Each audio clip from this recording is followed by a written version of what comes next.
The morning Sarah Mitchell received the certified letter, she was already 3 months behind on rent. Her hands trembled as she signed for it, not from anticipation, but from the bone-deep exhaustion that came from working double shifts at the diner, while her daughter Emma fought yet another fever. The envelope sat on their kitchen table for 2 hours before she had the courage to open it, wedged between a stack of medical bills and a bright crayon drawing Emma had made of their dream house. Inside was a single sheet of paper from Henderson Associates. If you're enjoying this deep dive into the story, hit the subscribe button and let us know in the comments from where in the world you are watching from today. Attorneys at law. Sarah read it 3 times before the words made sense. Her estranged uncle, Marcus Chen, had passed away. The man she'd met exactly twice in her 34 years, once at a family reunion when she was 7, and once at her mother's funeral when Emma was still in diapers. Both times he'd been quiet, awkward, smelling of salt water and rust. Both times he'd left quickly, as if family gatherings caused him physical pain. The letter stated simply that Marcus had named her sole beneficiary of his estate, one property, the Chen Maritime Salvage Yard, located at 1847 Harbor Road, Port Sullivan, Oregon. No money. No bank accounts. Just 15 acres of waterfront industrial property that the attorney's tone suggested was more liability than asset. Sarah stared at the address, her throat tight. She remembered her mother mentioning Marcus only once after that funeral, her voice bitter. He chose that graveyard of ships over his own family. Spent 40 years alone with those rusting hulks. What kind of life is that? At the time, Sarah had been too consumed with grief and new motherhood to care. Now, holding this letter, she felt something stir beneath her exhaustion. Not hope exactly, more like the faint echo of possibility. Emma appeared in the doorway, clutching her stuffed rabbit, her dark hair tangled from sleep. At 9 years old, she was too thin, too pale. The chronic illness that had drained their savings, making her seem smaller than she should be. "Mama, are you crying?" Emma's voice was worried, old beyond her years. Sarah quickly wiped her eyes. "No, baby. Just tired." She folded the letter carefully. "How would you feel about taking a drive tomorrow? Maybe seeing something new?" Emma's face lit up with the kind of pure joy that made Sarah's chest ache. "Like an adventure?" "Yeah, sweetheart. Like an adventure." That night, after Emma finally fell asleep, Sarah sat in the dark, scrolling through her phone. Port Sullivan was a 7-hour drive north, a dying fishing town that had been hemorrhaging population for decades. The satellite images showed the salvage yard exactly as she'd imagined it. A sprawling wasteland of rusting ships, collapsed buildings, and decades of industrial decay pressed against a grey, unforgiving sea. Her sister Jennifer called just after midnight. "You're not seriously considering this?" Sarah pressed the phone against her ear, staring at the eviction notice that had arrived last week. "I don't know what I'm considering." "Sarah, you don't know anything about running a business, especially not some junkyard for ships." Jennifer's voice carried the familiar edge of someone who'd never had to choose between electricity and groceries. The smart thing would be to sign it over to a developer and take whatever they offer. And if they don't offer anything, then you walk away. You've got Emma to think about. You can't drag her to some godforsaken town on the coast, chasing some fantasy that Uncle Marcus left you anything worth having. After Jennifer hung up, Sarah sat in silence. Her sister wasn't wrong. The smart thing, the safe thing, would be to let the lawyers handle it, to sign whatever papers transferred the property away, to keep grinding through her shifts at the diner until something, anything, changed. But Sarah had been doing the smart thing, the safe thing, for 9 years. And where had it gotten her? A rented apartment she was about to lose, medical debt that grew faster than she could pay it, and a daughter who deserved so much more than this endless struggle. She looked at the letter again. One property, 15 acres, whatever it was hers. For the first time, in as long as she could remember, Something belonged to her completely. Not rented, not borrowed, not about to be repossessed. Hers. The decision formed slowly, like ice crystals gathering on a window. She would drive north. She would see what Marcus had left her. And if it was nothing, if it was just a yard full of rust and broken dreams, at least she would know. At least she would have tried one thing that wasn't survival, but actually reaching for something more. The drive north was long, the highway stretching through evergreen forests and coastal mountains that gradually gave way to the wind-scraped landscape of the northern coast. Emma pressed her face against the window, counting eagles, and asking endless questions about the ocean they were approaching. Sarah's ancient Honda coughed and wheezed, the check engine light that had been on for months, glowing like a judgmental eye. But it carried them forward. Port Sullivan appeared like a ghost town that hadn't quite realized it was dead. Main Street held more empty storefronts than open businesses. The few people on the sidewalks moved with the slow resignation of those who'd stopped expecting anything to change. Sarah followed the directions to Harbor Road, her stomach tightening with each passing block. The salvage yard announced itself with a rusted chain-link fence topped with barbed wire. A faded sign read, "Chen Maritime Salvage, no trespassing," in letters that had once been red but had faded to the color of dried blood. Through the fence, Sarah could see the devastation. Dozens of ships in various states of decay, some merely rusting, others collapsed entirely, their hulls split open like gutted fish. Buildings sagged under the weight of years, their roofs caved in, windows shattered. Cranes stood frozen mid-reach, their cables hanging like dead vines. The whole property seemed to exhale decay, a testament to decades of neglect and the corrosive power of salt air. "Mama, it looks like a pirate graveyard." Emma's voice was awed, not frightened, like where ghost ships come to rest. Sarah's heart sank. This wasn't an asset, it was a catastrophe. The cleanup costs alone would be astronomical. Environmental remediation, structural demolition, hazardous material disposal. She had no money, no equipment, no expertise. The smart thing, the safe thing, would be to turn the car around right now. But she'd driven 7 hours, and something in her refused to leave without at least seeing inside. The attorney had included keys. Sarah found the main gate, its padlock so rusted she thought it might never open.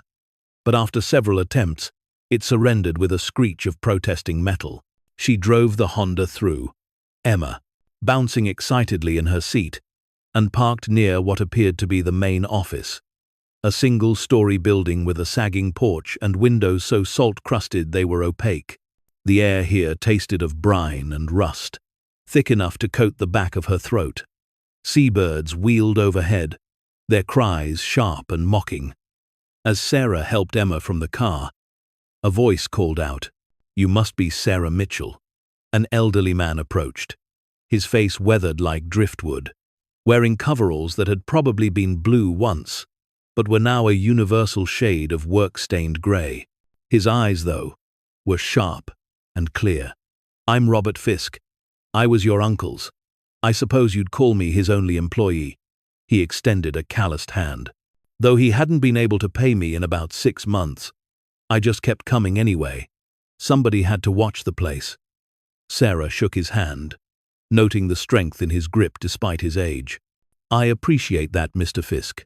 Though, I'm not sure there's anything here worth watching." Something flickered across Robert's face, an expression Sarah couldn't quite read. Marcus thought different. He always said this place was worth more than people knew. He glanced at Emma, then back to Sarah. "But I suppose you'll make your own judgment. You want the tour?" The office was exactly what Sarah expected. Decades of paperwork stacked on every surface, the smell of mildew competing with old coffee and machine oil. A desk calendar stopped on March 14, 2023, the day Marcus had apparently stopped coming in. On the wall behind the desk hung a photograph, badly faded. A younger man. If you find this story engaging, please take a moment to subscribe and enable notifications. It helps us continue producing in-depth content like this. Presumably Marcus, standing proudly in front of a massive ship, his hand resting on its hull with something like affection. "Jennery, your uncle bought this place in 1985, Robert explained, moving through the cluttered space with familiar ease. Back then, it was actually profitable. Port Sullivan was still a working harbor. Ships needed repairs, salvage work was steady. But then, the fishing industry collapsed. The big shipping companies moved to automated facilities down south, and he gestured at the window, where the ruined yard stretched in all directions. Well, you can see what happened. Why didn't he sell? Sarah asked, though part of her suspected the answer. This place had probably been worthless for years. Robert's expression turned contemplative. He had offers. Good ones, especially in the early 2000s when developers were looking at the waterfront. One group offered him $2 million, said they'd build luxury condos here. He paused. Marcus turned them down flat, said the property had a higher purpose. Sarah felt a flash of anger. $2 million. Her uncle had chosen this decay, this isolation, over money that could have changed his life, changed his family's lives. What higher purpose could possibly be worth that? He never said exactly. Robert moved toward a filing cabinet in the corner, its drawers so overstuffed they couldn't close. But in those last months, before he got sick, he spent a lot of time on one ship in particular, the Empress Catherine. Came in as salvage in 1992, Russian Naval Auxiliary. Marcus was supposed to scrap her, but he never did. Kept her in the back lot, fenced off separately. Sometimes I'd see him working on her at odd hours, lights on in the middle of the night. He pulled out a folder, handing it to Sarah. Inside were documents, ship manifests, registration papers, and a hand-drawn map of the salvage yard, with one ship marked in red ink. The day before Marcus went into the hospital, he called me to his office, gave me this folder, and said if anything happened to him, I should make sure his niece got it. Robert's eyes held hers. He said you'd understand what to do, said you were the only one in the family who hadn't given up yet. The words hit Sarah harder than they should have. She'd never really known Marcus, but somehow he'd known her, had seen something in her that even she wasn't sure existed anymore. Emma tugged at her sleeve. "Mama, can we see the ships? Can we explore?" Robert smiled, the expression softening his weathered face. "Your daughter's braver than most. The Empress Catherine is this way, if you want to see her." They walked through the salvage yard, weaving between hulking vessels that towered overhead like sleeping giants. Emma ran ahead, her earlier illness forgotten in the excitement of adventure, climbing on chains and peering into dark openings. Sarah followed, folder clutched to her chest, her mind churning. The Empress Catherine sat at the very back of the property, separated from the other ships by another fence. This one, newer and better maintained. The vessel itself was enormous, over 300 feet long, its grey hull streaked with rust, but still somehow maintaining a presence, a dignity the other wrecks had lost. Naval Auxiliary, Robert explained, as he unlocked the gate. Supply ship. Built in Soviet era, decommissioned in early 90 seconds after the collapse. Your uncle paid almost nothing for her. Salvage rights from a Russian company that was liquidating assets. He paused at the boarding ramp, which, despite its age, appeared solid and stable. She's in better shape than she looks. Marcus made sure of that. As they climbed aboard, Sarah felt the ship shift subtly beneath her feet, still responding to the tide despite being landlocked. The deck stretched vast and empty, punctuated by cargo hatches and the skeletal remains of loading equipment. Emma raced ahead, her footsteps echoing on the metal decking.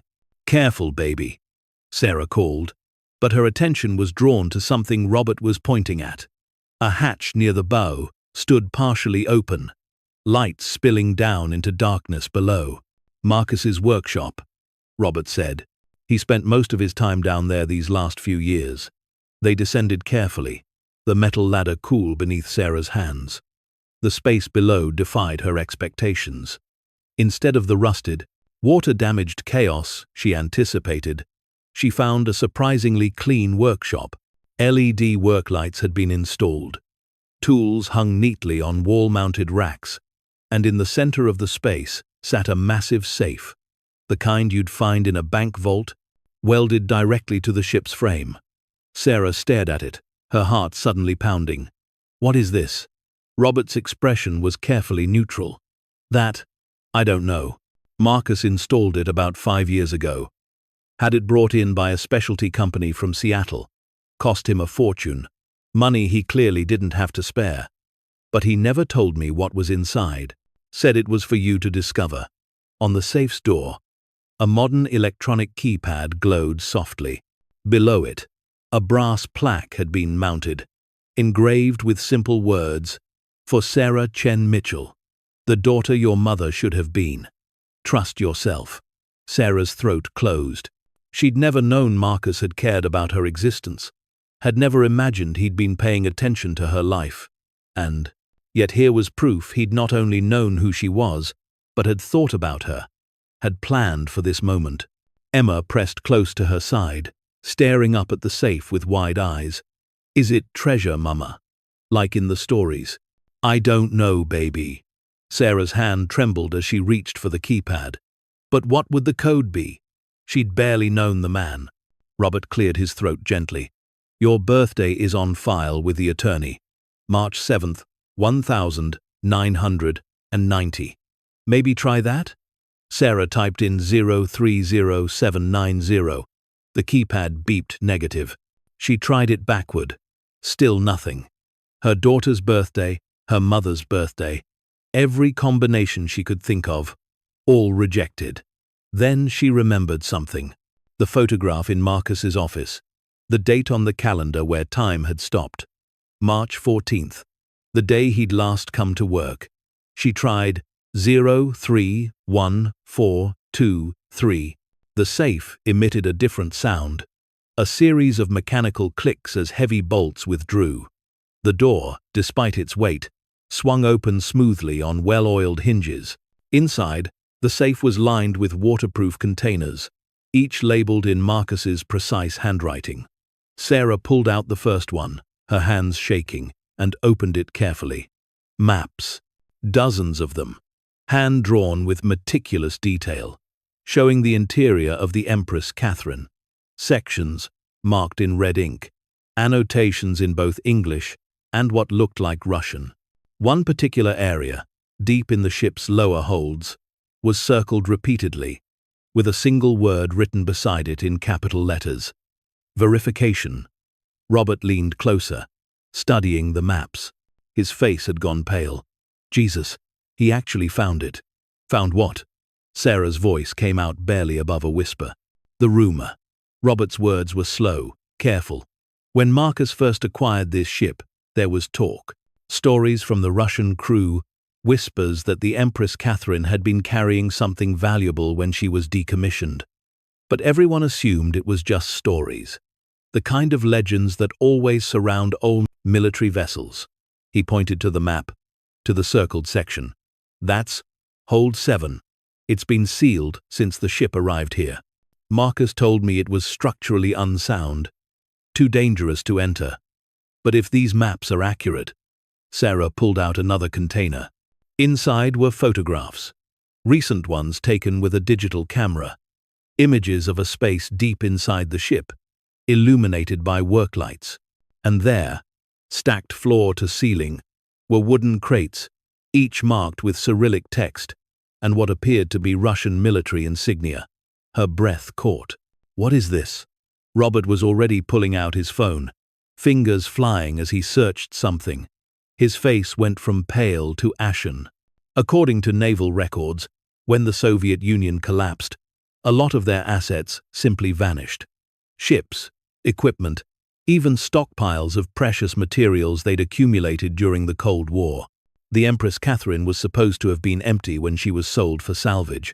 He turned his phone towards Sarah, showing an article from a maritime history website. The headline read, "The Ghost Ship Mystery. Where did the Soviet naval gold reserves disappear? The article detailed how, in 1991, as the USSR dissolved into chaos, several naval supply ships had been loaded with gold bars, reserves meant to fund operations that would never happen. 3 ships had been accounted for, their cargo recovered by the new Russian government. But one ship, the article noted, had simply vanished from records. The Empress, Catherine. Sarah's hands wouldn't stop shaking as she pulled out the final container. Inside were authentication documents, assay reports, and a letter in Marcus's handwriting, dated 1 week before his death. She read it aloud, her voice barely steady. "Sarah, if you're reading this, you've found what I've been guarding for 30 years. The gold in Hold 7 is real. Approximately 4,800 bars of 24-carat Soviet Naval Reserve gold. Current value, roughly $280 million. I discovered it 6 months after acquiring the ship, purely by accident while doing structural surveys. I spent 3 decades researching its provenance, confirming its origin, and wrestling with what it meant. The gold was loaded aboard during the collapse, meant to be smuggled out by officers who intended to steal it for themselves. But the ship was decommissioned before they could execute their plan, and the cargo was forgotten in the chaos. Legally, it's complicated. The Soviet Union no longer exists. The Russian government would claim it, but they have no documentation it was ever loaded aboard. Under maritime salvage law, I had a legitimate claim, but bringing it to light would have drawn attention I couldn't handle. So I waited. I guarded it. I let people think I was a crazy old man with a junkyard of rust. I'm leaving this to you because you understand struggle. You understand what it means to protect something precious while the world tries to take it from you. Your mother told me about Emma, about her illness, about your medical debts. She told me you refused to ask for help, that you worked yourself to exhaustion rather than burden anyone else. That's when I knew. You were the one who deserved this. Not because you need it, though you do, but because you'll understand what I understood. This gold isn't just money. It's a chance to build something better. For yourself. For Emma. For this dying town if you choose. But be warned. The moment you reveal this, others will try to take it. They'll claim legal rights, question the documentation, tie you up in courts for years. They'll offer to buy you out, threaten you, try to make you believe you don't deserve it or can't protect it. I've prepared everything you need to fight them. The documentation establishing my salvage rights, legal precedents, contact information for maritime lawyers who owe me favors. It's all here, but you have to be strong enough to stand your ground. The gold has waited 30 years. It can wait a little longer if you need time to prepare. Trust, Robert. Trust yourself. And remember, the people who mock your dreams are usually the ones who gave up on their own. Your uncle, Marcus. Silence filled the workshop, broken only by the distant cry of seabirds and the groan of metal expanding in the afternoon sun. Sarah read the letter again, then a third time, trying to make the impossible words feel real. Emma tugged at her sleeve. "Mama, does this mean we're rich?" Robert let out a sound that was half laugh, half sob. Marcus actually did it. He actually kept it secret for 30 years. He looked at Sarah with something like awe. "Do you understand what this means? That safe probably cost him his last savings. These lights, this workshop. He spent everything keeping the secret secure until you could claim it." Sarah's mind reeled. $280 million. It was an amount so vast she couldn't process it. Enough to pay every medical bill, to buy a real home, to secure Emma's future, to never worry about money again. And Marcus had hidden it, protected it, for her, for someone he barely knew, simply because her mother had mentioned her struggles. But even as relief flooded through her, reality pressed in. Marcus's warning echoed in her mind. Others will try to take it. They'll claim legal rights. And suddenly the isolation of this salvage yard, 7 hours from her home, made terrifying sense. She was alone here, with knowledge that would make her a target. "We need to be careful," Robert said, as if reading her thoughts.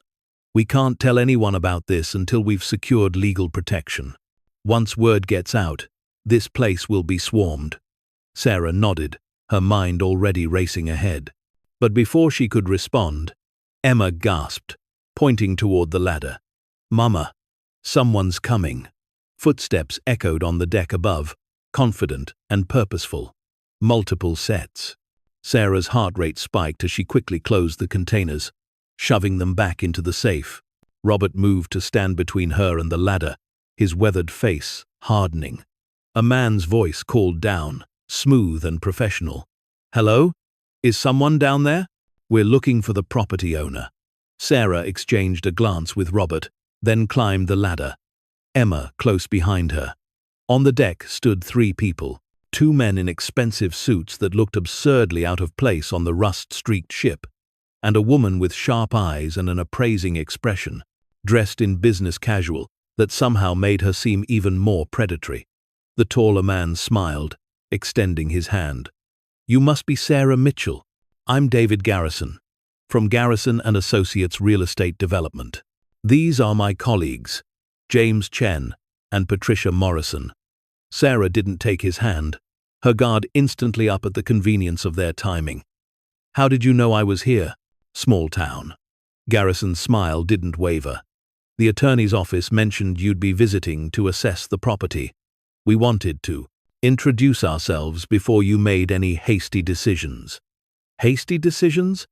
Patricia Morrison stepped forward, her voice carrying the practiced warmth of someone used to manipulation. "Miss Mitchell, we understand. You're in a difficult position. You've inherited a property that requires massive investment in cleanup, environmental remediation, and demolition. The costs would be astronomical, easily exceeding 7 figures. We want to make this easy for you," Garrison continued smoothly. "Garrison and Associates is prepared to offer $850,000 for the property, as is.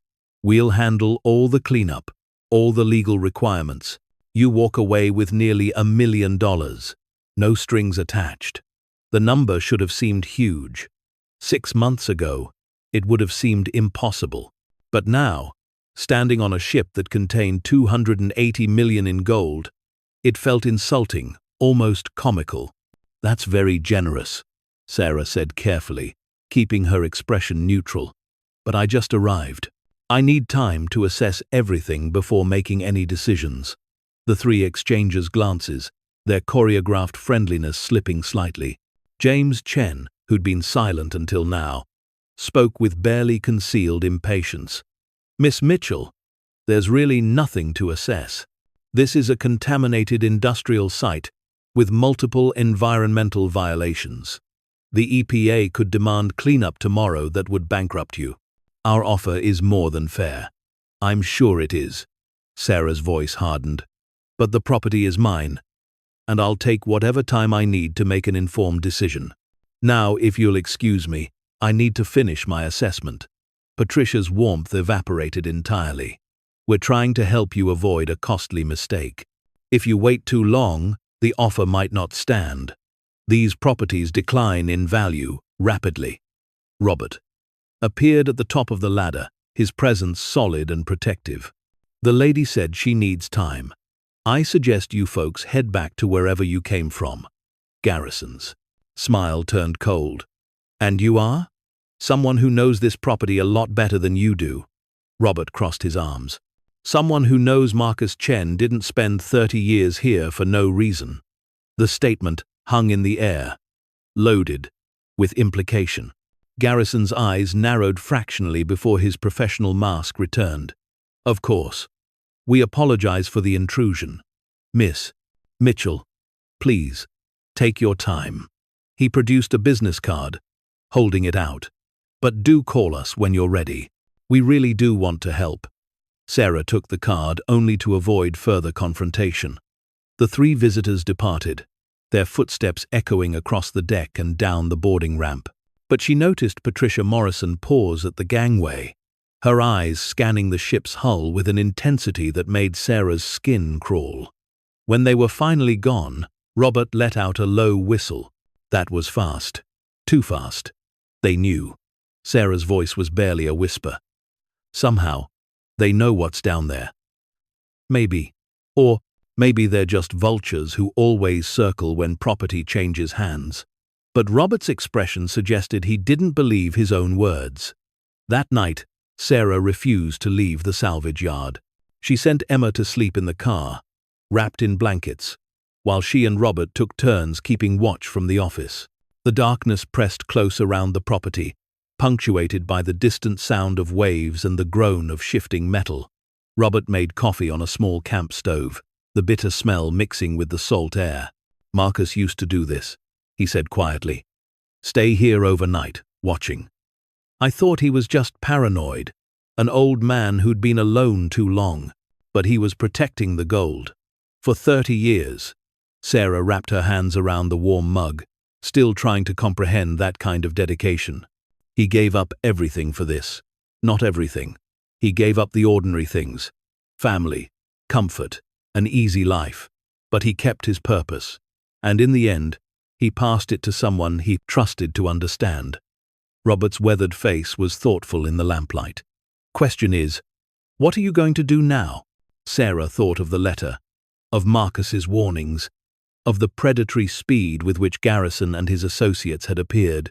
She thought of her tiny apartment, of Emma's medical bills, of the grinding poverty that had defined her adult life.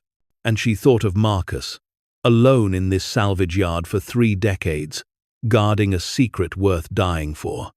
I'm going to fight, she said finally. Whatever it takes, I'm going to secure this. For Emma, for Marcus, for myself. Robert smiled, something like pride flickering across his face. Then you'd better get some sleep. Tomorrow, we start preparing for war. As dawn broke over the salvage yard, painting the rusted ships in shades of gold and copper, Sarah stood on the deck of the Empress Catherine and watched the sun rise over the Pacific. Somewhere below her feet lay a fortune. Somewhere out there, people were already plotting to take it from her. But for the first time in 9 years, Sarah Mitchell felt something stronger than exhaustion. She felt purpose.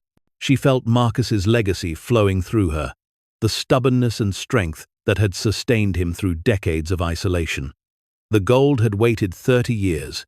She would make sure it reached the light, and when it did, she would transform not just her own life, but honor the sacrifice of the uncle she'd never really known, the man who'd seen in her what she'd been too tired to see in herself. The possibility that she was strong enough to carry something this heavy, and the certainty that she deserved to try. The morning after the encounter with Garrison and his associates, Sarah woke in the office with her neck cramped from sleeping in Marcus's ancient desk chair. Emma was still asleep in the car, bundled in every blanket they owned, her breath fogging the windows in the early chill. Robert had taken the first watch and was now dozing, in a corner, his weathered face peaceful in the grey dawn light. Sarah moved quietly to the window, looking out over the salvage yard as it emerged from darkness. The rusting ships took shape like the bones of great beasts, their hulls streaked with decades of weather, their masts tilted at angles that suggested defeat. But the Empress Catherine, visible in the distance beyond the secondary fence, still held herself with a kind of dignity. She was not defeated, merely waiting. The business card from David Garrison sat on the desk where Sarah had left it, a small rectangle of threat disguised as opportunity. She picked it up, studying the embossed logo, the elegant font, the Seattle address that suggested money and influence. $850,000. It was more than she'd ever imagined having. It would solve every immediate problem in her life. But it was also 0.3% of what actually lay beneath that ship. And Marcus's letter had been clear. Others will try to take it. They'll question your right to it, tie you up in courts for years. The speed of Garrison's arrival suggested he already knew, or at least suspected, what the Empress Catherine contained. Sarah's phone buzzed, making her jump. A text from her sister Jennifer. Talked to the lawyer. Development company already made offer. Take it. Don't be stupid about this. Another text followed immediately. Emma needs stability. Not you playing salvage yard owner. Be practical for once. The words stung precisely because they echoed Sarah's own fears. What did she know about maritime law?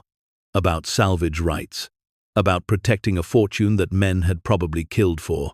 She was a single mother who'd barely finished high school, who worked at a diner, whose greatest accomplishment was keeping her daughter alive and mostly healthy despite crushing debt.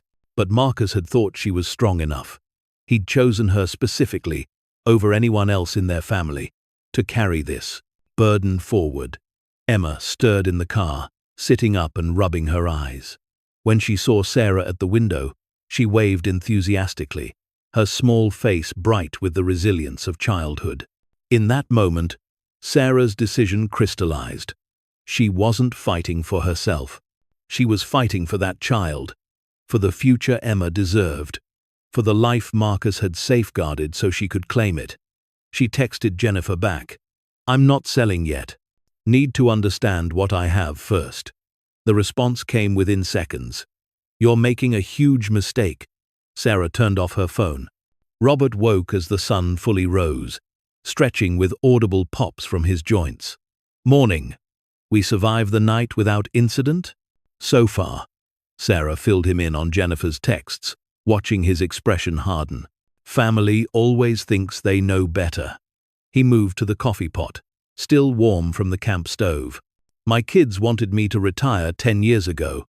Couldn't understand why I kept working for Marcus when he couldn't pay me. But some things matter more than immediate comfort. He poured coffee into a chipped mug. Marcus knew you'd face pressure. That's why he left such detailed documentation. They spent the morning organizing the containers from the safe, laying everything out on Marcus's desk.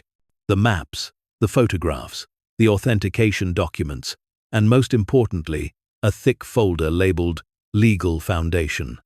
Inside were documents Marcus had accumulated over 3 decades. The original salvage contract for the Empress Catherine, establishing his ownership.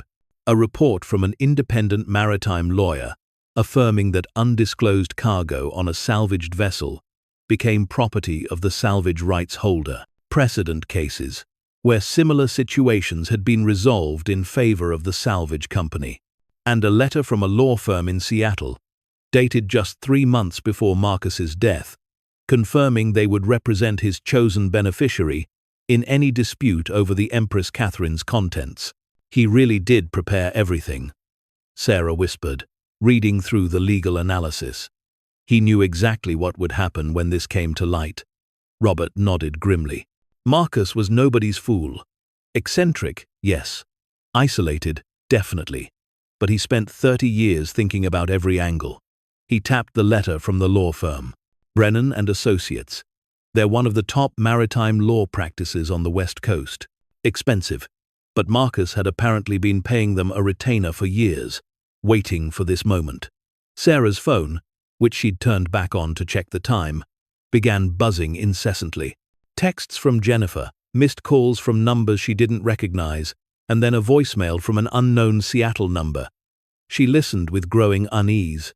Miss Mitchell, this is Patricia Morrison from Garrison and Associates. I apologize for calling so early, but we wanted to extend our offer. Given the complexity of the property, we're prepared to increase our bid to $1.2 million. Please call me at your earliest convenience to discuss terms. Robert's face darkened when Sarah played the message for him. They raised their offer by $350,000 overnight? That's not normal business practice. That's desperation. They know, Sarah said flatly. Somehow, they know about the gold. Then we need to move faster than they do. Robert pulled out his own phone, scrolling through contacts. Then, the lawyer Marcus retained, David Brennan. He's the son of the founder. Brilliant, aggressive, and from what Marcus told me, he's been waiting 30 years for this case. It's exactly the kind of precedent-setting battle that makes legal careers. The call connected after 2 rings. Sarah listened, as Robert explained the situation in terse, efficient sentences, then handed the phone to her. David Brennan's voice was younger than she expected, energetic and sharp. "Miss Mitchell, I've been expecting your call. Marcus briefed me extensively on the Empress Catherine situation.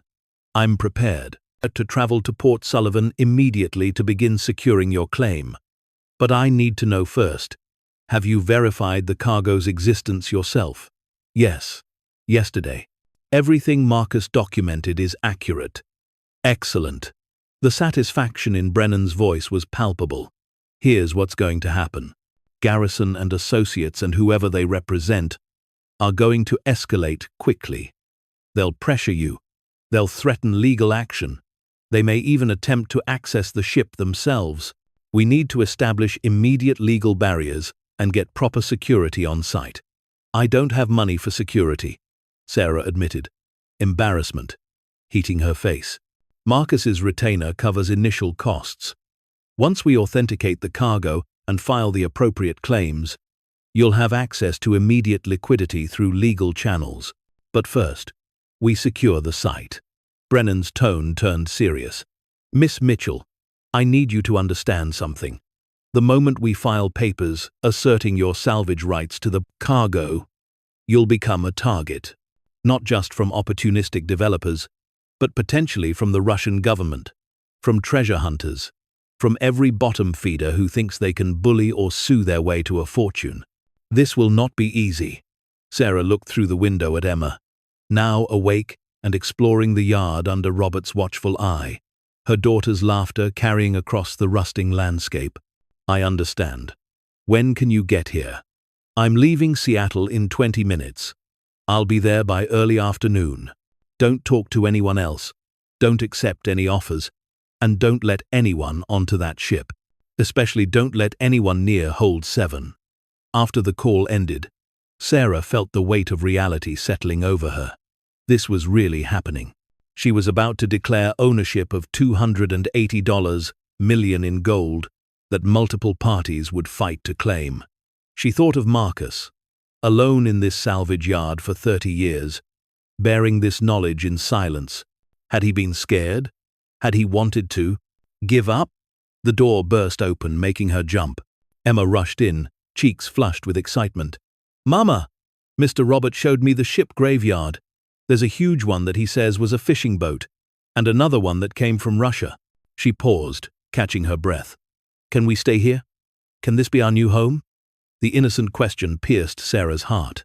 Their current apartment was a cramped, moldy box in a dangerous neighborhood, but it had been stable.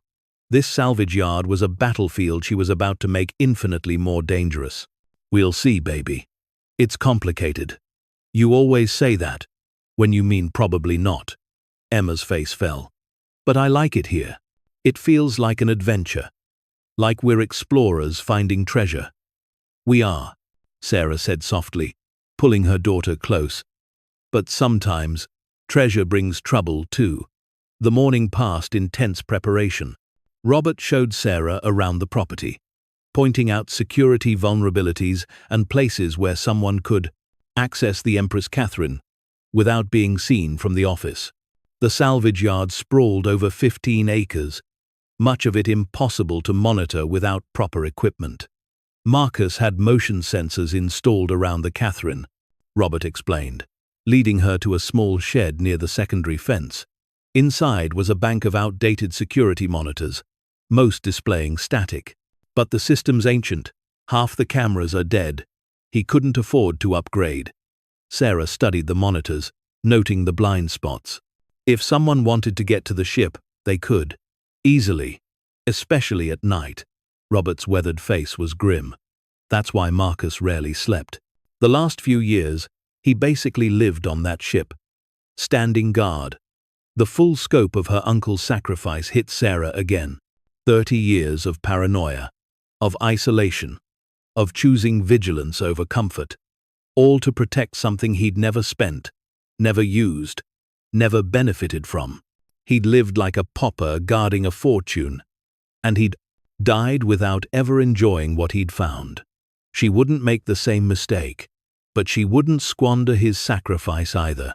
David Brennan arrived at 2 p.m. in a Tesla that that looked deeply out of place in the salvage yard. He was younger than Sarah expected, maybe 40, dressed in casual but expensive clothes that suggested both money and someone who didn't need to prove it with a suit. His handshake was firm, his eyes sharp as they assessed her. "I've been waiting 3 decades for this case," he said without preamble. "Marcus first retained my father in 1995, right after discovering the cargo. My father handed the case to me when he retired, with explicit instructions that when Marcus's heir finally came forward, I was to treat it as my legacy case."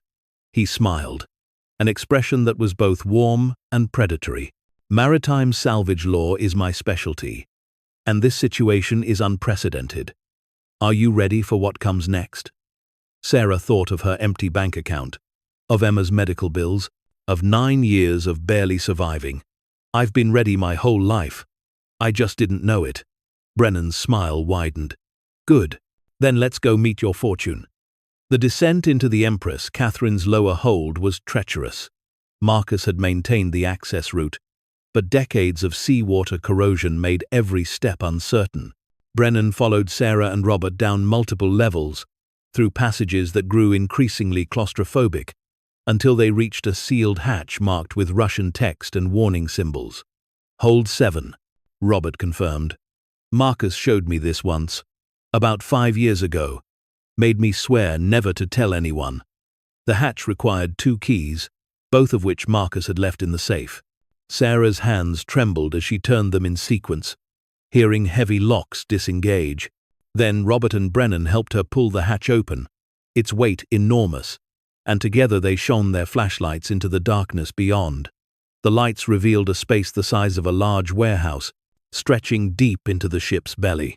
And there, exactly as Marcus's photographs had shown, were rows upon rows of wooden crates, stacked from floor to overhead, each marked with Cyrillic text and Soviet military insignia. Brennan let out a sound that was half laugh, half disbelief. "Jesus Christ. It's real. It's actually real." They climbed down into the hold, Sarah's heart pounding so hard she could feel it in her throat. Robert moved to the nearest crate, using a crowbar to carefully pry open the lid. The wood was dry, surprisingly well preserved in the sealed environment. Inside, wrapped in oilcloth that crumbled at his touch, were bars of gold, each one approximately 12 inches long, 4 inches wide, 2 inches thick, and stamped clearly on each bar were Cyrillic letters and numbers, along with the hammer and sickle symbol of the Soviet Union. Brennan pulled out a portable scale and jeweler's loupe from his bag, his movements professional and precise. He weighed 1 bar, examined its markings, tested its density. 24-carat Soviet Naval Reserve gold, approximately 400 troy ounces per bar. His voice was steady, but his hands shook slightly.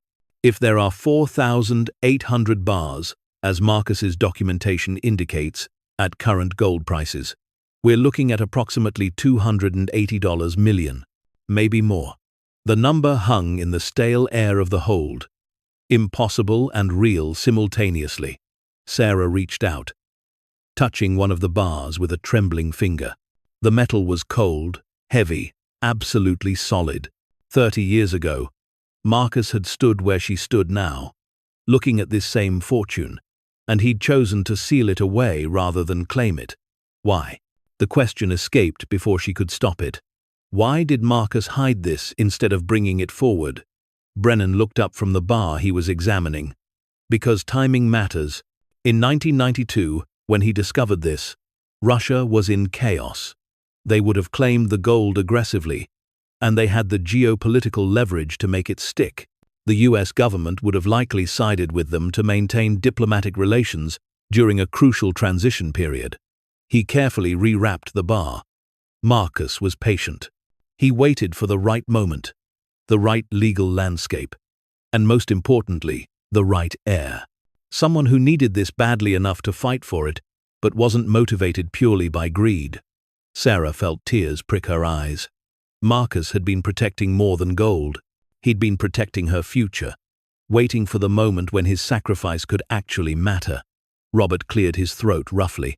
"We should reseal this and get back to the office. The longer we're down here, the more vulnerable we are." They climbed back up through the ship, sealing each hatch behind them. By the time they reached the deck, the sun was beginning its descent toward the horizon, painting the salvage yard in shades of rust and gold. Brennan immediately pulled out his phone, pacing as he made call after call, setting legal mechanisms into motion. Sarah stood at the rail, looking out over the property that was now hers, the fortune beneath her feet that was also hers, and felt the enormity of her situation crash over her like a wave. She was a single mother with a GED who'd spent 9 years barely surviving. How was she supposed to navigate this? Emma appeared at her side, slipping a small hand into hers. "Mama, why do you look sad?" "Mr. Brennan says we're going to be okay now."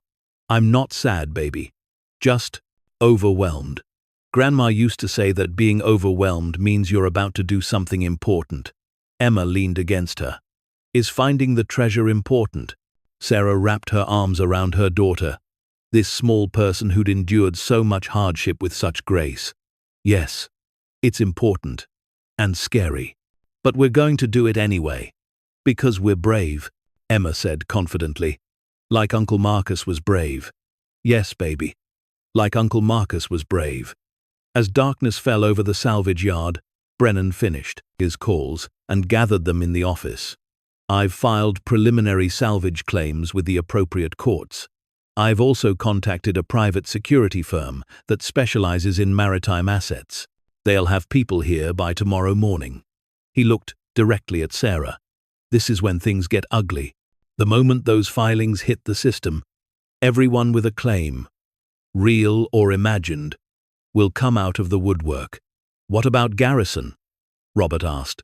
"Garrison and Associates is a front. I did some quick research while driving down here. The company was incorporated 6 months ago, right around when Marcus went into the hospital. The principals are connected to Volkov Maritime Acquisitions, a Russian company with very questionable legal practices. They've been trying to recover assets from the Soviet collapse for decades." Brennan's expression was grim. "They knew the gold was here. They've probably been waiting for Marcus to die so they could pressure his heir into a quick sale." The words sent ice through Sarah's veins. They were watching him, waiting for him to die. Almost certainly. Marcus was too stubborn and too well prepared to intimidate, but a struggling single mother who just inherited a toxic waste site, they assumed you'd be easy to manipulate. Brennan's smile was sharp. They assumed wrong. That night, Sarah refused to leave the property. Brennan drove into town to get supplies, while Robert and Sarah maintained watch. Emma slept in the office, wrapped in blankets on an ancient couch that Marcus had probably used countless times during his own vigils. Around 11 p.m., headlights appeared at the main gate. 3 cars, moving slowly, stopping just outside the fence. Figures emerged, too distant and dark to identify clearly, but their intent was obvious in the way they examined the fence, the way they moved along its perimeter, looking for weaknesses. Sarah's phone rang. "David Garrison's number," she answered, without speaking. "Miss Mitchell, I strongly advise you to reconsider our offer. The situation you've gotten yourself into is more complicated than you understand. There are parties with legitimate claims to that gold who won't be as polite as we've been." "Then they can take it up with my lawyer," Sarah replied, surprised by the steadiness in her own voice. "Your lawyer will get you killed." The friendliness had evaporated from Garrison's voice entirely. "The people I represent have spent decades tracking that gold. They're not going to let some nobody waitress steal what's rightfully theirs. It was never theirs. It was salvaged legally by my uncle, and it belongs to me now." Sarah's hand tightened on the phone. "And if you or anyone else tries to enter this property without permission, I'll have you arrested for trespassing." Garrison laughed, a sound devoid of humor. "Arrested? By the Port Sullivan Sheriff's Department? They have 3 deputies and a budget that can barely keep the lights on. You think they're going to protect you from people with real resources?" He paused. "Last chance, Miss Mitchell. $2 million. Cash. Tomorrow. Walk away while you still can. Sarah ended the call without responding. At the gate, the figures lingered for another 30 minutes before finally leaving. But their message was clear. The battle had begun. When Brennan returned with supplies, Sarah told him about the call. His expression darkened. They're trying to frighten you into a mistake. They probably know we've filed salvage claims, which means they can't simply take the gold. But they can make your life hell trying to force a settlement. He began unpacking food and coffee. The security team arrives at 6 a.m. Once they're here, the property becomes a fortress. No one gets to the Empress Catherine without going through trained professionals. How long until we can actually secure the gold itself? Sarah asked. Move it somewhere safer? Weeks, maybe months. First, we need full authentication, proper legal claims established, and then transportation arrangements. Moving $280 million in gold isn't something you do casually. Brennan met her eyes. You need to prepare yourself for a long fight, and you need to decide if you're truly willing to see it through. Sarah thought of Marcus, alone for 30 years. She thought of Emma, sleeping peacefully on the couch, trusting her mother to keep her safe. She thought of every impossible choice she'd already made. Every time she'd had to be stronger than she felt capable of being. I'm willing, she said quietly. Whatever it takes. The security team arrived precisely at 6 a.m. 4 professionals in tactical gear, who moved through the salvage yard with military precision. Their leader, a woman named Kate Rivera with a special forces background, assessed the property with a critical eye that missed nothing. This place is a tactical nightmare, she announced after her initial survey. Too much ground to cover, too many access points, limited sight lines. We'll need more personnel and better equipment. How much more? Sarah asked, already dreading the answer.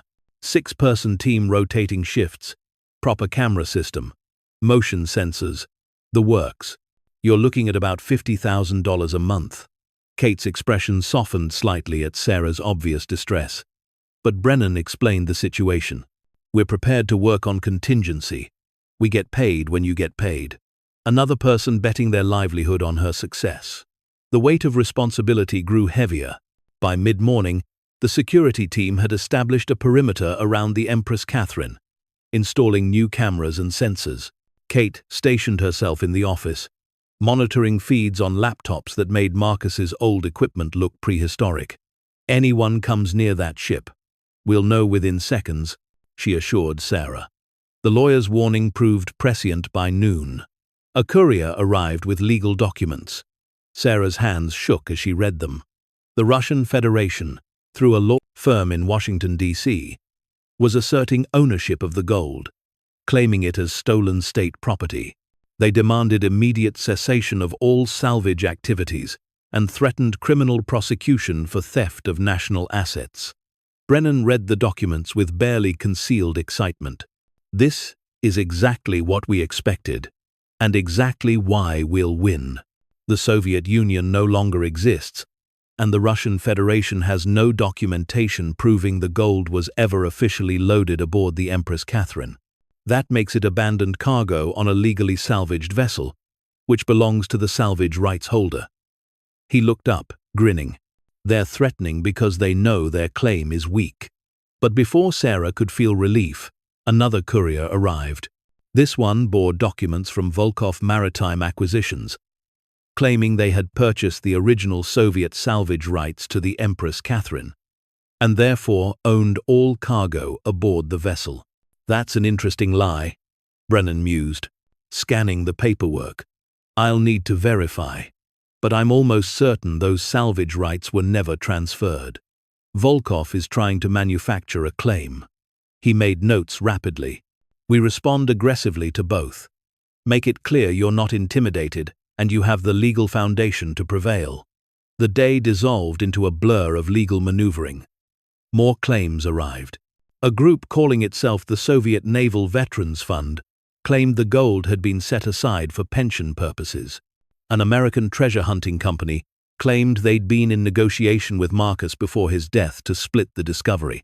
Each claim was more absurd than the last, but each one required response, documentation, and preparation for potential litigation. By evening, Sarah felt like she was drowning. She sat in Marcus's chair, surrounded by legal documents she only partially understood, fielding calls from reporters who'd somehow gotten her number, watching Emma play in the yard under Kate's watchful eye, and wondering how her uncle had endured this kind of pressure for 3 decades.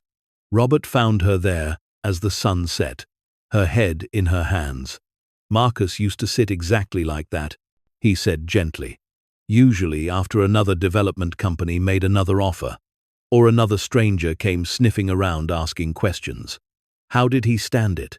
He remembered why it mattered." Robert sat heavily in a nearby chair.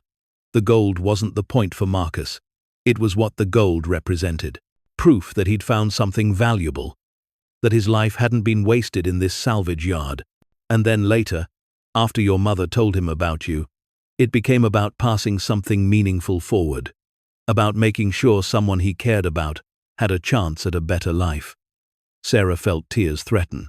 "I never even really knew him. He knew you. That was enough for him." Robert leaned forward. "Look, I'm not going to lie to you. This is going to get worse before it gets better. More claims, more threats, probably more late-night visits from people trying to intimidate you. But Brennan is good. The security team is professional. And you've got something Garrison and his Russian friends don't." "What's that?" "The law on your side. And the truth." Robert's weathered face was sincere. Marcus spent 30 years building an unassailable legal claim. Every document, every authentication, every precedent. He knew this day would come, and he prepared for it. You're not starting from scratch. You're standing on 3 decades of careful planning. The words steadied something inside Sarah. She'd been thinking of herself as alone, as unprepared, as in over her head. But she wasn't alone. Marcus had been fighting this battle long before she arrived, building defenses she didn't even fully understand yet. That night, as Emma slept and Kate's security team maintained their watch, Sarah pulled out Marcus's letter and read it again by lamplight. "The people who mock your dreams are usually the ones who gave up on their own." She thought of Jennifer's texts, of Garrison's threats, of all the official-looking documents claiming her right to this fortune was somehow invalid.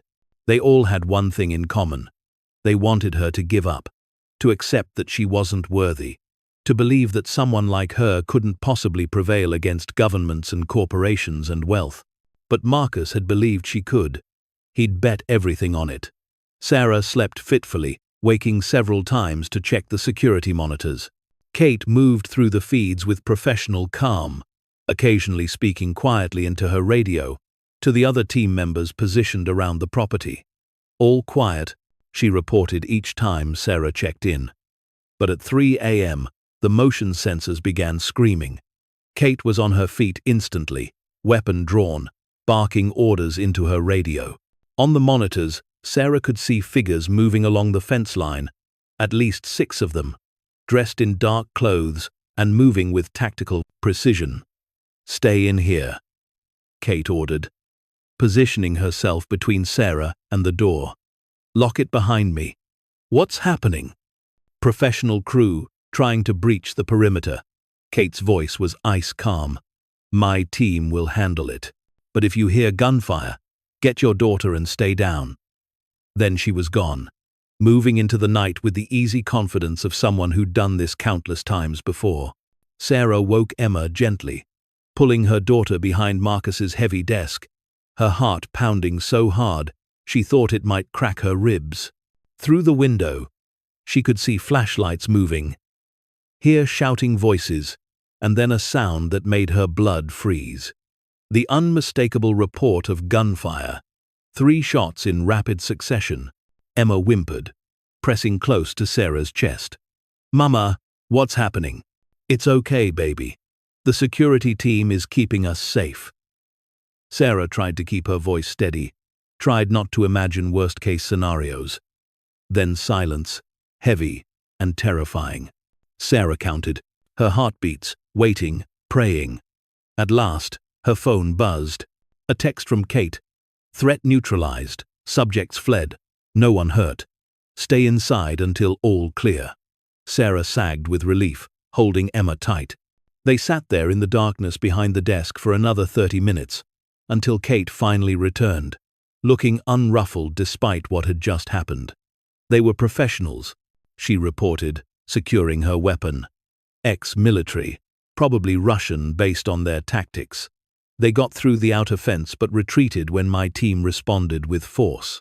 I've called the sheriff, but honestly, I don't expect much help from that quarter. They tried to break in. Sarah's voice shook. They actually tried to just take it. And they'll try again. Kate's expression was serious. These people are desperate and running out of options. The longer you hold on to your claim, the more aggressive they'll become. You need to decide right now if you're truly prepared for what this fight entails. Sarah thought of the figures in the darkness, of the gunfire, of Emma's frightened face. Every instinct screamed at her to call garrison, accept whatever they offered, and run. Take Emma somewhere safe and forget this nightmare. But then she thought of Marcus, alone here for 30 years, probably facing similar attempts to frighten him, to steal what he'd found. He hadn't run. He'd stood his ground, night after night, protecting something he believed was worth the fight. I'm not leaving, Sarah said, her voice steadier than she expected. This is mine and Emma's. And I'm not letting them take it. Kate nodded slowly, something like respect flickering across her face. Then we dig in harder. More personnel, better equipment, whatever it takes. As dawn broke over the salvage yard, Sarah stood on the deck of the Empress Catherine with Emma at her side. The morning light painted the rusting ships in shades of gold, and somewhere below her feet, the fortune that would change, everything waited patiently. Are we going to be okay, Mama? Emma asked quietly. Sarah looked at her daughter, at this brave, resilient child who'd already endured so much hardship. Yes, baby. We're going to be better than okay. We're going to win. And for the first time since this began, she actually believed it. The days that followed the attempted break-in settled into a pattern that was both surreal and exhausting. By day, Sarah navigated an endless storm of legal documents, court filings, and media attention that had somehow discovered the story of the salvage yard gold. By night, she barely slept, listening to security updates and watching the monitors, as Kate's expanded team maintained their perimeter against an unseen but constant threat. Brennan had brought in additional attorneys, specialists in international law and asset recovery, transforming Marcus's cluttered office into a makeshift war room. Maps covered the walls, case precedents stacked in towers, and a whiteboard tracked every claim filed against Sarah's salvage rights. The count was up to 14 separate legal challenges, each one requiring response. They're trying to overwhelm you, Brennan explained during one of their marathon strategy sessions. Bury you under so many legal actions that you run out of money for representation and accept a settlement. It's a standard intimidation tactic. Is it working? Sarah asked, staring at the mountain of paperwork. On anyone else? Probably. But Marcus's retainer and preparation means we can match them filing for filing. He smiled grimly. And every challenge they make actually strengthens our position by demonstrating that no one else has clear ownership. You're the only party with documented, uncontested salvage rights to the Empress Catherine herself. The media attention brought its own complications. Reporters camped outside the salvage yard's gates, filming the rusting ships and trying to interview anyone who entered or left. Sarah refused all requests. But that didn't stop the stories. Single mother battles Russia for hidden fortune, screamed one headline. The $280 million salvage yard, proclaimed another. Each article brought more attention, more pressure, more people convinced they deserved a piece of what she'd inherited. Emma, remarkably, seemed to adapt better than Sarah did. The security team had become her protectors and entertainment, teaching her how to spot surveillance cameras, and letting her watch the monitors during quiet moments. Kate, despite her intimidating presence, had a soft spot for the 9-year-old, often sitting with her during meals and explaining security protocols in terms a child could understand. "Your daughter's got steel in her spine," Kate observed one evening. "Most kids would be terrified. She treats this like the adventure it is." Sarah watched Emma through the office window, playing some elaborate game with the security team's equipment. She's been through worse. Her illness, her father leaving, the poverty. This must seem almost exciting by comparison. Still, she's special. Kate's expression turned serious. "But I need to be honest with you. The incident last week, that was just the first test. They'll try again, probably with more force. We've increased security, but this property is impossible to fully secure. At some point, they might get through." The warning kept Sarah awake most nights.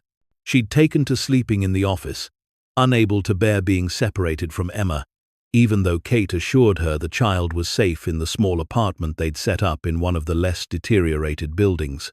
The nightmares were constant now. Dark figures climbing aboard the Empress Catherine, gunfire in the darkness, waking to find Emma gone.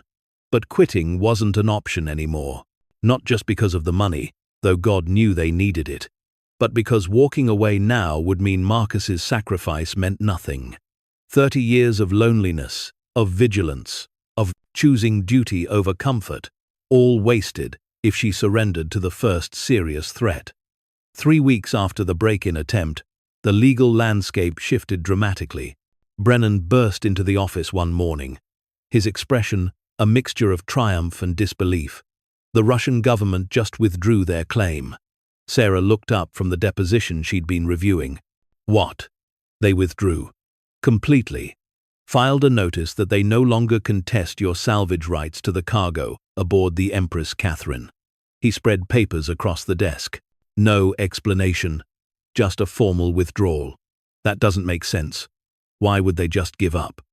"Because their own legal team probably told them they'd lose." Brennan was grinning. Without documentation proving the gold was officially loaded as state cargo, they had no claim. Pushing forward would have set a precedent they didn't want. Other salvage operators could use it to claim other former Soviet assets. Robert, who'd been organizing files in the corner, let out a whoop of joy. "That's one of the biggest threats down. It gets better," Brennan continued. The Soviet Naval Veterans Fund also withdrew, and 3 of the smaller claimants settled their challenges this morning. They're collapsing. Once Russia backed out, everyone else realized they had no chance. For the first time in weeks, Sarah felt something close to hope. "So we're winning?" "We're prevailing," Brennan corrected. "But Volkov Maritime is still fighting, and they're the most dangerous opponent. They've now claimed they had a verbal agreement with Marcus to split any discoveries. Obviously unenforceable, but they're alleging breach of contract and demanding compensation. Can they actually win with that? No, but they can drag this out for years and cost us millions in legal fees. That's their strategy now. Make victory so expensive that you're forced to settle." Brennan's expression turned calculating. "Which is why we're going to do something aggressive." Over the next week, Sarah watched Brennan execute a strategy that was as brilliant as it was terrifying. Instead of just defending against Volkov's claims, he went on the offensive, filing criminal complaints for the attempted break-in, civil suits for harassment and intimidation, and demanding full disclosure of Volkov's financing and corporate structure. "We're betting they can't stand scrutiny," he explained. "Companies like Volkov usually have skeletons in their closets. Criminal connections, embezzlement, ties to sanctioned entities. Force them into the light, and they'll often retreat rather than expose themselves." The strategy worked faster than anyone expected. Within 10 days, Volkov Maritime's lawyers filed for a negotiated settlement. They weren't withdrawing completely, but they were willing to accept a nominal payment of $5 million in exchange for releasing all claims and agreeing never to contest Sarah's ownership of the gold. $5 million to go away, Sarah repeated, stunned. "That's insane. That's 10% of what they probably spend annually on legal fees, Brennan countered. For them, it's nothing. For us, it removes the last serious obstacle to clear ownership. He leaned forward. I recommend we accept. You'll barely notice the $5 million from your total proceeds, and it closes the door permanently. Sarah thought about it for less than a minute. Do it. The settlement was finalized on a Friday afternoon. Brennan called from Seattle with the news that all documents had been signed, all challenges withdrawn, and all legal barriers removed. Congratulations, Ms. Mitchell. You now have uncontested ownership of approximately $280 million in Soviet-era naval gold. Sarah sat in Marcus's chair, phone pressed to her ear, unable to fully process the words. After weeks of constant threat, of legal battles and attempted break-ins, of barely sleeping and constantly looking over her shoulder, it was actually over. She'd won. That evening, Kate and her security team gathered in the office for an impromptu celebration. Someone had brought champagne, though Sarah barely touched hers, still unable to believe the fight was finished. Emma, allowed to stay up late for the occasion, regaled the team with her plans for their future house, complete with detailed descriptions of the room she'd designed for her stuffed animals. What's next? Robert asked quietly, sitting beside Sarah as the celebration continued around them. Now that you own it, free and clear? Sarah looked out at the salvage yard, at the rusting ships silhouetted against the sunset, at the Empress Catherine standing watch over the fortune in her holds. Brennan says we need to arrange authentication and transport. Get the gold to a secure facility. Properly document and photograph every bar, then arrange sale or liquidation. That'll take months, maybe a year. Robert's weathered face was thoughtful. What will you do in the meantime? For the den, first time in weeks, Sarah allowed herself to think beyond the immediate crisis. What would she do? The medical bills that had haunted her for years would be paid. Emma's illness could be treated without rationing care based on cost. They could have a real home, with stability and space and safety. She could breathe without the constant weight of financial terror pressing down on her chest. But beyond that, she looked around the office, at Marcus's decades of accumulated life. He'd spent 30 years alone here, guarding this secret, and he'd died without ever enjoying what he'd found. She thought of his final letter, of his hope that she'd use the fortune not just for herself, but to build something better. I think, she said slowly, I need to figure out what matters, what I actually want from life, now that survival isn't the only goal. The answer started to form over the following weeks, as the authentication process began. Brennan brought in experts from the precious metals industry, from historical archives, from international banking.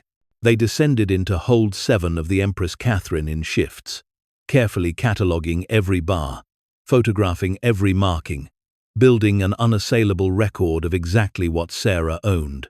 The final count was actually higher than Marcus's estimate: 4,847 bars of 24-karat gold, averaging 400 troy ounces each. At current market prices, the total value was $287 million. After legal fees, authentication costs, security expenses, and the Volkov settlement, Sarah's net proceeds would be approximately $265 million. The number was so large it had ceased to feel real. Sarah found herself unable to connect those words to her actual life, to the woman who'd been 3 months behind on rent just weeks ago. But real or not, the money was coming. Brennan had arranged sale of the first portion of the gold to a private buyer, with proceeds to be transferred within 30 days. You'll need financial advisors, he'd told her. Investment managers, tax attorneys, estate planners. This kind of wealth requires professional management. Sarah nodded along, but internally she was screaming. She'd spent 9 years barely managing to pay for groceries. How was she supposed to manage $265 million? The answer came from an unexpected source. Emma, who'd been quietly coloring at the desk while the adults discussed financial strategies, looked up suddenly and asked, "Mama, if we have so much money now, can we help the people in town?" The room fell silent. Sarah looked at her daughter, at this child who'd known poverty intimately, but whose first thought was of others. "What people, baby?" "The sad people. The ones whose houses are broken like the ships. The ones who look hungry like we used to." Emma's expression was serious beyond her years. "If we have extra, shouldn't we share?" Kate smiled slightly. Robert's weathered face softened. Brennan looked thoughtful. But Sarah felt something shift inside her chest, a clarity she hadn't experienced in weeks. Port Sullivan was dying. The fishing industry had collapsed, taking most of the town's economy with it. Everywhere Sarah looked, she saw empty storefronts, struggling families, the slow decay of a community that had run out of hope. She'd been so focused on her own survival that she'd barely noticed, but Emma had seen it. Emma had recognized her own past suffering in the faces of strangers. "You're right," Sarah said quietly. "We should share." The idea took shape gradually over the next week. Not charity, which could be as damaging as it was helpful, but investment. Real, strategic development that could revitalize a dying town. Sarah was no expert in community development, but she had something more valuable. She knew what it felt like to be trapped by poverty, to have dreams but no resources, to watch opportunities pass by, simply because you lacked capital or connection. She brought the idea to Robert first, feeling out whether it was foolish idealism or possible reality. To her surprise, the old man's face lit up. "Marcus used to talk about this," he said, "back in the 90 seconds, before he fully retreated into himself. He'd say the gold was waiting for someone who'd understand it wasn't just about personal wealth, someone who'd see it as responsibility." "I don't know the first thing about economic development," Sarah admitted. "But you know this town. You know what people need." Robert leaned back in his chair. Port Sullivan used to be something. Before the fishing crashed, before the factories closed, before everyone with options left for bigger cities. There's still good people here. Still potential. It just needs capital and vision. Sarah spent the next days driving through Port Sullivan, really seeing it for the first time. The abandoned cannery that had once employed half the town. The shuttered schools, where classes had been consolidated due to declining enrollment. The main street where every other business was closed. But also the people who remained. Fishermen who still went out every day, despite diminishing catches. Families who stayed because this was home, even as opportunities disappeared. A community holding on by its fingernails, waiting for a miracle it had stopped believing would come. What if she could be that miracle? Not swooping in as a savior, but as someone who'd survived the same struggles and wanted to ensure others had a chance to escape them too. She brought the idea to Brennan, expecting skepticism. Instead, he listened carefully, asked thoughtful questions, and finally nodded. "It's ambitious, and it'll be complicated from a tax and legal perspective, but it's possible. We'd structure it as a foundation, with professional management and clear goals. You'd maintain control but have experts executing the vision." How much would something like this require? For real impact? To transform a town this size? Probably $50.5 million over 10 years. He smiled at her sharp intake of breath, which you have. And the returns, both social and potentially economic, could be substantial. Revitalized communities attract business, which generates tax revenue, which funds more development. You'd be starting a cycle. Sarah did the math in her head. $75 million left her with $190 million, after all costs. Still an impossible fortune. Still more than she'd ever need. And the satisfaction of using Marcus's legacy for something meaningful, something that honored his sacrifice and Emma's compassion, was worth far more than money. Let's do it, she decided. Let's build something better. The announcement 3 months later drew every resident of Port Sullivan to the old high school auditorium, the only space large enough to hold them all. Sarah stood at the podium, Emma beside her, looking out at hundreds of faces marked by curiosity, skepticism, and the wariness of people who'd been disappointed too many times. She'd agonized over this speech, written and rewritten it a dozen times. But in the end, she decided on simple truth. My name is Sarah Mitchell. Until a few months ago, I was 3 months behind on rent, working double shifts at a diner, and wondering how I'd pay for my daughter's medical care. She paused, letting them see her clearly.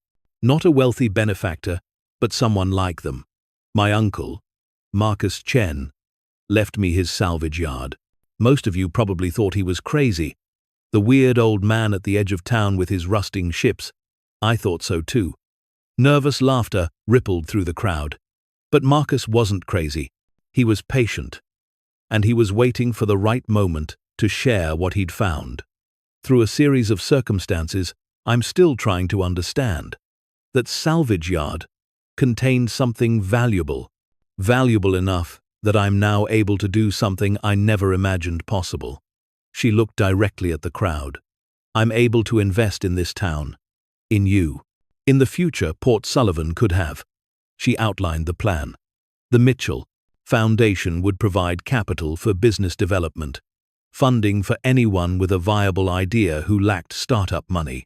They'd renovate the abandoned buildings on Main Street, offering below-market rent to local entrepreneurs. They'd partner with the community college to create vocational training programs focused on emerging industries. They'd restore the harbor facilities to attract new fishing operations using sustainable practices. They'd ensure every child had access to healthcare, education, and opportunity. I'm not a savior, Sarah said firmly. I'm someone who got lucky, who inherited something I didn't earn. But my daughter reminded me that luck comes with responsibility. And my uncle taught me that the greatest treasures are the ones you protect for others, not yourself. The silence that followed was heavy, uncertain. Then, an elderly woman in the front row stood, her eyes bright with tears. You're Marcus's niece? The one he used to talk about? Sarah nodded, surprised. You knew him? He used to come to the diner where I worked, every week for 30 years. Same booth, same order. Sometimes he'd talk. He told me once that he was waiting, that someday, someone would understand what he'd been protecting. The woman's voice broke. I think he was waiting for you. Others stood, voices overlapping with questions, with gratitude, with offers to help. Sarah answered as best she could, feeling the weight of expectation settle over her like a mantle. This was what Marcus had wanted. Not for her to simply be wealthy, but to carry his purpose forward, to prove that sacrifice and patience could, eventually, transform the world. The transformation of Port Sullivan didn't happen overnight. It took months of planning, of negotiating, of convincing skeptical residents that this wasn't some scam or temporary charity that would disappear. But gradually, change began to appear. The first business to open on the renovated Main Street was a combination bookstore and coffee shop run by a young couple who'd been about to leave town for lack of opportunities. The Mitchell Foundation provided the startup capital, renovated the space, and gave them 3 years of reduced rent to establish profitability. A maritime technology training center opened at the old cannery, teaching sustainable fishing practices and modern boat repair techniques. The vocational program drew students not just from Port Sullivan but from throughout the region, bringing young people back to a town they'd written off as dying. The renovated harbor began attracting a new kind of fishing operation. Smaller, sustainable boats that could still make a living as industrial trawlers decimated ocean stocks elsewhere. The foundation provided interest-free loans for equipment and helped establish a cooperative that gave local fishermen more control over their catches and prices. Throughout it all, Sarah worked tirelessly, learning on the fly, making mistakes, and correcting them, gradually transforming from a frightened single mother into something like a community leader. She hired experts, listened to advice, but never lost sight of the core purpose. This was about people, not just economics. About giving others the chances she'd been denied for so long. Emma thrived in ways that seemed miraculous. With proper healthcare, her chronic illness became manageable rather than terrifying. She attended a good school, made friends who'd never known her as the poor, sick kid, and grew confident in ways that made Sarah's chest ache with gratitude. And through it all, she maintained the compassion that had started everything, regularly asking her mother about the foundation's work and suggesting new ways to help. The salvage yard itself underwent transformation. The rusting ships were finally processed properly, their materials recycled and their environmental hazards eliminated. But the Empress Catherine remained, converted into a museum documenting Marcus's story and the Marcus content and history of maritime salvage.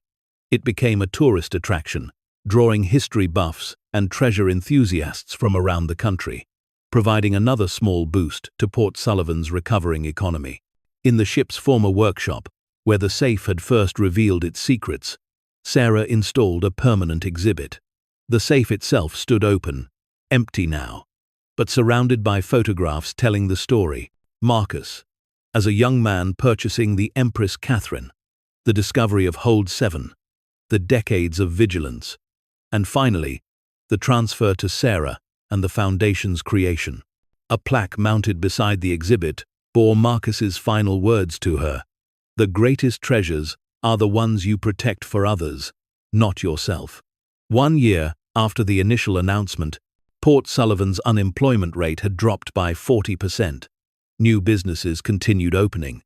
Young families were moving back, drawn by opportunities and affordable housing. The school enrollment had increased for the first time in 2 decades. It wasn't a complete transformation. Deep problems couldn't be solved in a year, but the trajectory had changed. Hope had returned. Sarah stood on the deck of the Empress Catherine, on the anniversary of her first visit, looking out over the salvage yard that no longer felt like a graveyard, but more like a monument to what was possible when someone chose purpose over profit. Robert joined her, his weathered face peaceful in the evening light. "Marcus would be proud," he said simply. This is what he always hoped for. Someone who'd understand that the gold was never the point. What was the point? Sarah asked, though she thought she knew. That one person, choosing to care, can change everything. Robert smiled. He chose to protect the gold for 30 years. You chose to use it to protect a town. Different choices. Same purpose. Taking care of what matters. Emma appeared at the door, calling that dinner was ready. She'd been cooking with the Foundation's chef education program, learning skills while helping feed families through the Community Kitchen initiative. As Sarah watched her daughter's animated face describing the meal she'd prepared, she felt a completeness that had been missing her entire adult life. She wasn't just surviving anymore. She was building. And in building, she was honoring not just Marcus's sacrifice, but the struggle of everyone who'd ever fought to protect something valuable for those who came after.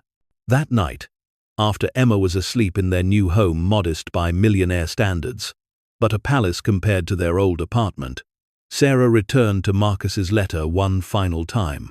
She'd read it so many times the paper was soft with handling, but the words never lost their power. "You'll understand what I understood. This gold isn't just money. It's a chance to build something better." She'd understood. It had taken time, and mistakes, and more courage than she'd known she possessed. But she'd understood. The fortune wasn't the gold itself. The fortune was the opportunity it created, the lives it could change, the future it could secure. Marcus had been right about something else, too. The people who mocked your dreams were the ones who'd given up on their own. Sarah thought of Jennifer, who'd called her foolish for not immediately selling the salvage yard, of Garrison and his threats, of all the voices that had told her she wasn't capable of this. They'd been wrong. Not because she was special or particularly talented, but because she'd been willing to try, to stand her ground, to believe that someone like her deserved to win. Sarah carefully folded the letter and placed it in the safety deposit box, where she kept her most precious documents. Tomorrow would bring new challenges. The foundation had a dozen projects in development, a waiting list of business proposals to evaluate, and ongoing maintenance of everything they'd built. But tonight, she allowed herself to rest. She'd inherited a salvage yard full of rust and a secret worth millions. She'd been threatened, sued, and nearly robbed. She'd faced down corporations and governments, all while protecting her daughter and honoring her uncle's legacy. And she'd won. Not just the legal battles or the money. She'd won something far more valuable. Purpose. Community. The knowledge that her life mattered, that her choices had weight, that she was building something that would outlast her. The gold was secure now in banks and investment accounts, generating returns that would fund the foundation indefinitely. The Empress Catherine stood watch over the transformed salvage yard, a monument to secrets kept and promises honored. And in a small coastal town that had been dying, life had returned, carried forward by one woman who'd refused to give up. Sarah Mitchell had inherited more than gold. She'd inherited the responsibility to build something better. And with every day, every decision, every life, changed through the foundation's work, she proved herself worthy of what Marcus had entrusted to her. The greatest treasures, she'd learned, weren't the ones you hoarded. They were the ones you shared. And in sharing Marcus's legacy, she'd found her own. Thank you so much for watching until the end. If you loved this story, check out the other videos on your screen now. I think you'll really enjoy them. And don't forget to subscribe if you haven't already. See you in the next story.